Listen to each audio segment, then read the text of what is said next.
반갑습니다. 중등부 친구들. 10월 4일 월요일 데일리 큐티 시간에 나오신 여러분들을 주님의 이름으로 환영하고 축복하고 사랑합니다.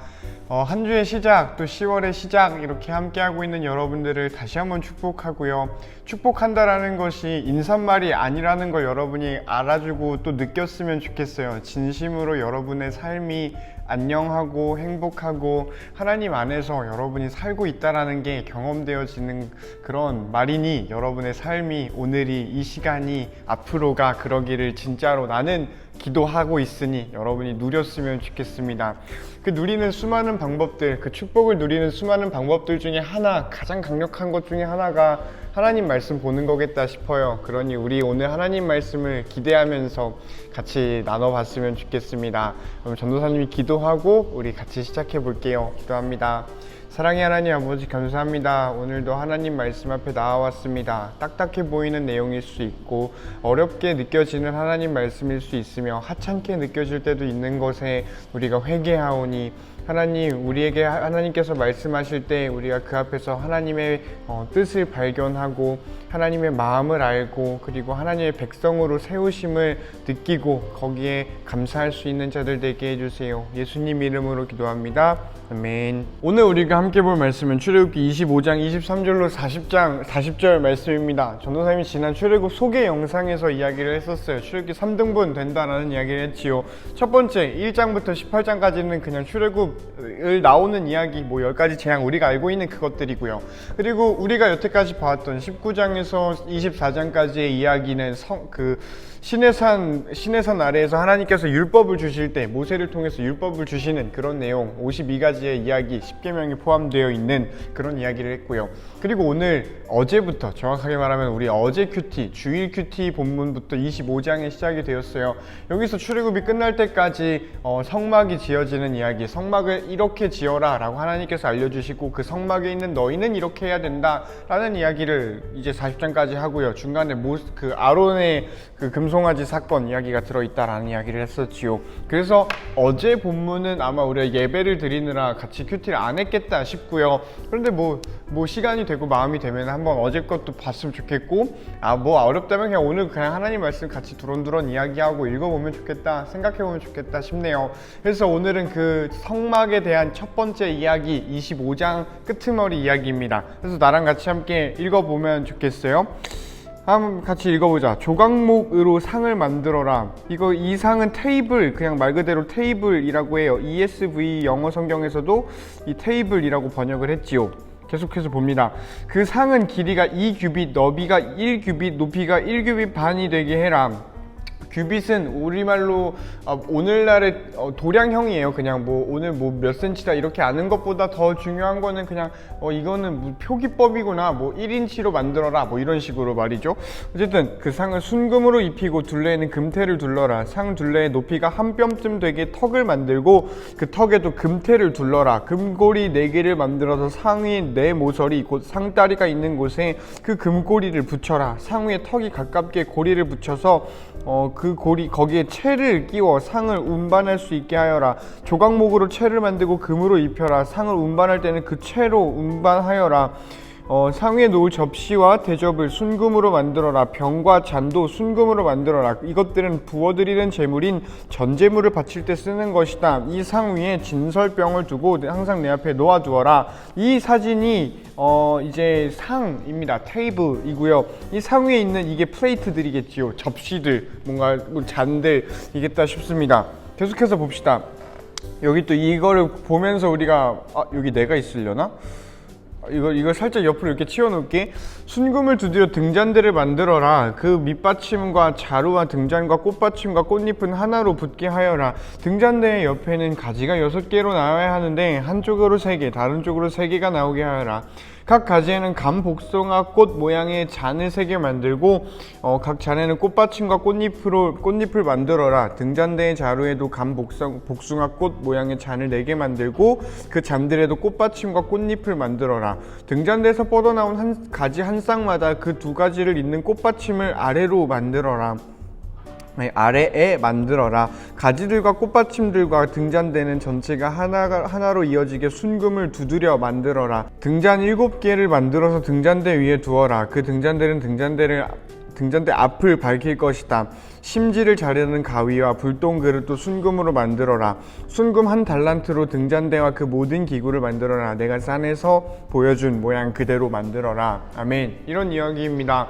뭐 만들어라, 이렇게 해라, 저렇게 해라 라는 이야기가 있지요. 마치 무슨 설계도처럼, 뭔가 지시문처럼, 무언가 상품을 샀을 때 그 상품에 딸려있는 뭐 조립서처럼, 레고 같은 거지요.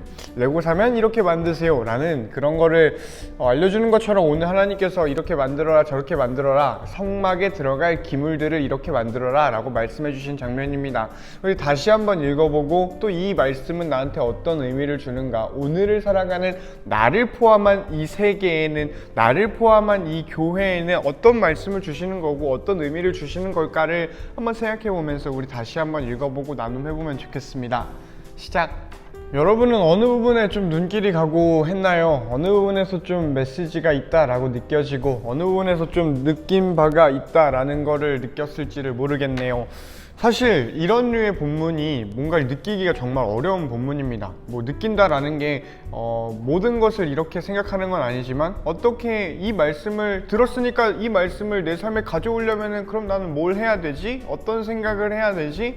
라는 생각이랑 연결을 시키려다 보니까 무엇을 느껴야 되지라는 것은 곧 무엇을 적용하면서 살아야 되지? 이 말씀이 오늘 나한테 하라고 하는 건 뭐지? 라는 거에 우리는 포인트를 두고 성경을 읽을 때가 있죠. 그런데 전도사님은 인정할 건 인정해야 된다고 봅니다. 이건 뭘, 이런 류의 설계도 같은 이런 말씀들은 오늘날 우리에게 무슨 적용을 말을 해주나 했을 때, 많은 성경은 그런 거 없다, 그냥 이런 게 있었다라는 그때 당시의 이야기를 보여주고, 이스라엘은 이런 명령을 들었었고 그 문화 속에서 뭐 그런 것만 우리가 아는 게 최선이지 않을까라는 생각이 들어요. 물론 더 나아가서 이 등잔대가 7개니까 이 7의 의미를 둬서 오늘날 이렇게 생각을 하고, 뭐 다른 걸 성경을 보면은 12개가 나오는데 이거는 뭘 의미하니까 오늘날 우리는 이렇게 해야 하고, 뭐 가령 오늘 이 등잔대를 두드려 만들라 라는 이야기가 있어요. 그러니까 이렇게 하나하나 만들어서 나중에 다 조립하는 게 아니라 하나를 이렇게 펴가지고, 금을 펴가지고 만들어라. 그러니까 이거는 혼합체가 아닌 겁니다. 뭔가 여러 개의 구조물이 붙어서 만든 게 아니라 그냥 natural one인 거지. 하나, 처음 만들어질 때부터 하나였던 거야. 전도사님이 하고 있는 이 애플워치는 아마 하나로 만들어진 건 아닐 겁니다. 안에 들어가는 배터리가 있고요, 무슨 칩이 있고요, 무슨 디스플레이가 있고요. 그것들이 모여가지고 마지막에 결합 딱 이렇게 된 건데, 그래서 혼합품인데 여기 나오는 이 등잔대는 혼합품이 아니라 단일품인 겁니다. 하나로 이렇게 만들어진 거지요. 그래서 누군가는 이야기할 수도 있어요. 이거는 처음부터 완전하다, 하나다, 이런 거를 의미한다 라고 말을 하는 사람도 있습니다. 또 일리가 있다라고 나는 생각하고요. 그런 거는 그런 류의 성경 해석은 다 틀렸습니다 라고 말할 생각도 없고요. 타당하다면, 그게 논리적이고 이해가 되고 우리가 다 들었을 때 그럴 수 있겠다 라고 생각이 든다면 어떤 해석이건 전도사님은 가능하다라고 생각을 해요. 그런데 오늘 이런 본문 말고 정말 가령 노아의 방주를 지을 때 방주를 여기다가 뭘로 만들고 뭐 이런 거가 오늘날 우리에게 주는 의미가 무엇일까를 생각한다면 없겠다라는 생각이 전도사님은 있습니다. 오늘 성막을 만드는 장면도 그렇겠다 싶고요. 나중에 성막이 발전해서 솔로몬이 성전을 지을 때 성전에 들어가는 걸 뭘로 만들어라, 이런 것도 큰 의미 없겠다, 그냥 이런 이야기가 있구나 라고 우리가 받아들이면 되겠다라는 생각이 들어요. 그런데 그런 와중에 전도사님이 오늘 집중하게 된 구절이 몇 구절이 있었어. 바로 이거지요. 이 상 위에 진설병을 두고 항상 내 앞에 두어라 라는 거야. 이 테이블에 진설병이라는 거를 욕 같잖아. 진설병이라는 거를 이렇게 두고 있어라 라는 거예요. 진설병은 떡 같은 겁니다. 뭔가 빵 같은 거, 그냥 일단 먹을 거라고 생각을 하면 될 것 같아요.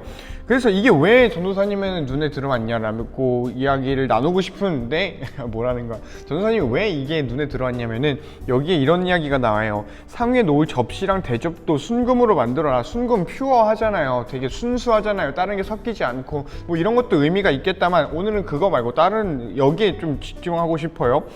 순금을 만드는데 이건 부어드리는 재물인 전재물을 바칠 때 쓰는 거래. 상 위에 있는 이 잔들과 접시들은 이 전재물을 드릴 때 쓰는 거래. 그러면 그 테이블은 전재물을 드릴 때 쓴다라는 것입니다. 이 지금 만든 이 상은 하나님께 재물을 바칠 때 드린다라는 거예요. 전재물은 pouring offering, pour offering이라고 해서 pu어가 붓다라는 뜻이잖아요. 이거를 이렇게 부으면 이렇게 쭈루룩 떨어지듯이 이렇게 태워드리는 번제가 있었고요. 이거를 번제라고 합니다. 태워드리는 제사가 있고 이걸 번제라고 하고요. 부어드리는 제사가 있는데 이거를 전제라고 합니다. 그래서 이거는 여기 상에 쓰이는 거는 전제물을 위한 거다라고 이야기를 하는 거다 보니 이거는 그냥 한상 차림이에요. 민수기 15장에 보면은 전제에 대해서 이야기를 하는데 이때 당시 전제물은 대부분 포도주였어요. 술이었다라는 거죠. 술이라고 굳이 말한다면 술이고 그냥 좀 더 우리가 편하게 그 문화를 이해한다면 음료 정도, 마실 거리가 될 것 같아요. 그래서 이거를 한번 상상을 해보면 하나님께서 이렇게 뚝딱뚝딱 만들어라 라고 말씀해 주신 상 위에 항상 있어야 하는 건 이름 뭐였냐? 이름 뭐였지? 왜 까먹었지 이거? 진설병이고요. 진설병과 함께 있어야 할 것들은 포도주였다라는 겁니다. 그리고 이거는 전제물을 드리기 위한 거였어요. 그리고 전도사님이 이거에 집중하게 된 포인트 이겁니다. 항상 진설병을 항상 내 앞에 놓아두어라 라는 거야. 이거 근데 왜 있다라고 했지요? 이 테이블이 왜 있지요?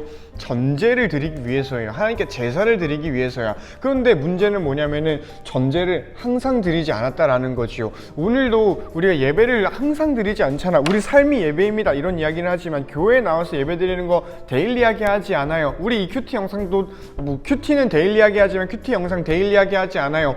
이 3일 올라가잖아. 그러니 매일매일 하는 건 아니겠다 싶지요. 그런데 이 전제도 매일매일 드리는 게 아닌데 이 전제에 사용될 진설병은 계속해서 여기에 둬라 라고 말씀하시는 거지. 무엇을 위해서일까요? 사용하지를 않는 음식인데, 먹지 않을 음식인데 왜 거기다가 두라 라고 하나님께서는 말씀을 하셨을까요? 나는 여기를 좀 더 생각을 해보게 되었다라는 것이 있었어요. 참고로 나중에 사무엘상 20장인가요 21장인가요 다윗이 그 사울한테 그 뒤통수를 심하게 맞고서 요나단의 도움을 받아서 도망쳐가지고 한 제사장을 찾아갑니다. 한 제사장을 찾아가서 이게 뭐 나 배고프니까 나 좀 뭐 좀 먹을 거 좀 주면 안 돼요? 라고 해가지고 먹은 게 이거였다라는 그 성경 구절이 있어요. 뭐 먹을 수 있는 게 좀 있을까요? 근데 이거 하나님 드릴 건데 그래도 좀 주세요 해가지고 5개만 주십시오 라고 해서 진설병을 얻어먹은 다윗이라는 이야기가 나와요. 어쨌든 뭐 그걸 위해서 이걸 비축해 놓는다 라는 말은 아니겠다만 특수한 상황이 다윗이 경험한 특수한 상황이 기록되어 있는 거 우리가 알고 있을 뿐이지 왜 하나님께서는 전제를 주구장창 매일매일 쉬지 않고 드리는 게 아닌데 항상 진설병을 그 테이블 위에 올려놓으라고 하나님께서 말씀하실까에 대해서 전도사님은 좀 생각을 해보고 싶었고 그리고 나름대로의 어떤 생각들이 있었는데 이거는 전도사님에게 좀 해당이 되는 말이겠다라는 생각이 들어서 너네랑 나눠볼까 합니다. 뭐 대단한 묵상은 아닙니다. 대단한 발견도 아니고요. 나만 하는 특별한 발견도 아니고요. 아마 여러분 중에 몇 분도 이런 걸 느끼셨을 거고 다른 분들도 많이 생각을 해봤을 것 같아요. 뭐냐면은 이 진설병에 대해서 하나님께서 말씀하실 때 이 진설병을 내 앞에 항상 내 앞에 둬라, 내 앞에 항상 둬라 라고 하나님께서 말씀을 하셨어. 아까 전도사님이 말했듯이 전제를 항상 드리는 것이 아닌데도 항상 두라고 말씀하셨던 거지요. 공통점은 내 앞에 두는 거고요. 진설병을 항상 준비해 놓으라는 거였어요. 그러니 전도사님이 느낀 거는 뭐냐면은 예배를 드린다라는 것, 우리가 전제를 드리진 않지만 전제와 제사에 준하는 예배를 우리가 모여서 같이 드리잖아요.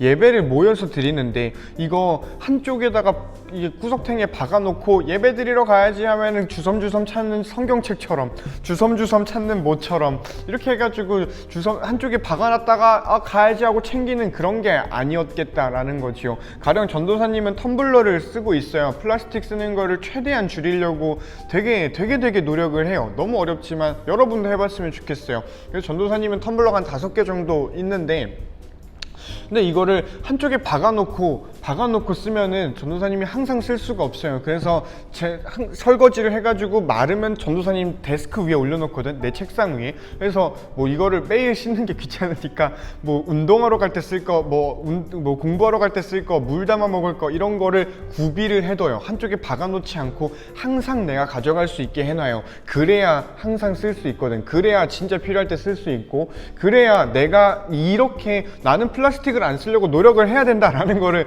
조금이라도 더 인식할 수 있기 때문이에요. 내가 만약에 진설병을 항상 여기다가 놓지 않고 구석탱이에 놨다가 제사 드려야 되는구나, 이제 주섬주섬 챙겨야지 해가지고 챙겨와서, 물론 이렇게 준비물 챙기는 거 중요하지요. 빼먹지 않는 거 중요할 거예요. 그런데 내 삶에 항상 있게 해라가 하나님께서 말씀하신 거더라고. 내 앞에 둬라 라고 말씀하신 게 하나님께서 말씀하신 거더라고. 그러니 우리 예배 드리는 것에 대해서 다시 한번 생각을 해보면 좋겠다 싶어요. 물론 이런 세대 속에서, 이런 세상 속에서 주일날 예배 드리려고 나오는 여러분의 모든 마음걸음과 발걸음이 나는 겁나 존귀하다고 생각을 해요. 이것만큼 존귀한 게 있을까라고 생각을 하는 게 나예요, 너네들을 보면서. 그런데 하나님께서도 물론 너희들을 그렇게 반기시고 너무너무 좋아하시겠는데, 우리가 항상 하나님 앞에 그렇게 서 있을 수 있을까? 항상 하나님 앞에 서 있을 수 있을까? 서 있었는가에 대해서는 우리가 좀 더 진지하게 돌아보고 반성이 필요하다면 반성을 해야겠다라는 생각이 들어요.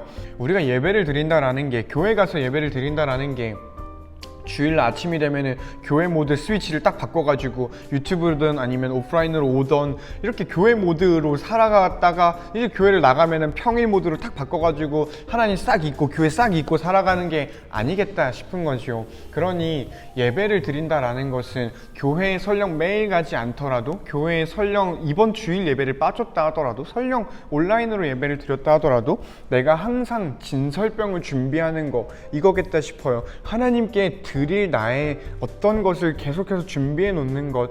오늘 주일 아니잖아, 예배 왜 드려? 오늘 주일 아니잖아, 오늘 일요일 아니잖아, 성경책 왜 봐? 라는 것보다 정말 우리의 일상에서 항상 준비하는 거, 오늘 예배 드리지 않더라도 내가 하나님께 드릴 마음을 준비하는 거, 나는 이게 진짜 예배지 않을까라는 생각이 들어요. 이게 하나님께서 상을 이렇게 만들어서 매일 쓰는 건 아니지만 매일 준비해놔 라고 말씀하시는 것이지 않을까. 그런 의미에서 구약의 이런 제사들, 구약의 어떤 법들이 이거는 끝난 게 아니겠다라는 생각이 들어요. 신약이 예수님이 오시면서 구약의 모든 거는 끝났습니다 라고 말하는 건 틀린 이야기겠다 싶어요. 계속해서 같은 이야기를 합니다. 삶에서 예배하는 것, 우리가 삶에서 준비하고 삶에서 하나님께 드릴 것들과 하나님께 뭔가 마음을 이렇게 향하는 것, 이거 하나님께서 계속해서 말씀하시는 거겠다 싶어요. 그러니 우리 그런 마음으로 이렇게 큐티와 같이 하고, 그런 마음으로 너의 삶에서 너의 입술로 같이 기도하는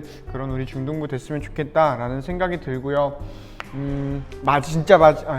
아니야, 이거 말하면 길어질 것 같으니까 여기까지만 하겠습니다. 어쨌든 우리 시작된 10월과 한 주 여러분 샬롬하기를 바라고요. 시험 기간인 친구들도 있겠다 싶어요. 시험 화이팅 하시고, 무엇보다 건강 무리하지 마시고요. 그렇습니다. 수고하시고 안녕.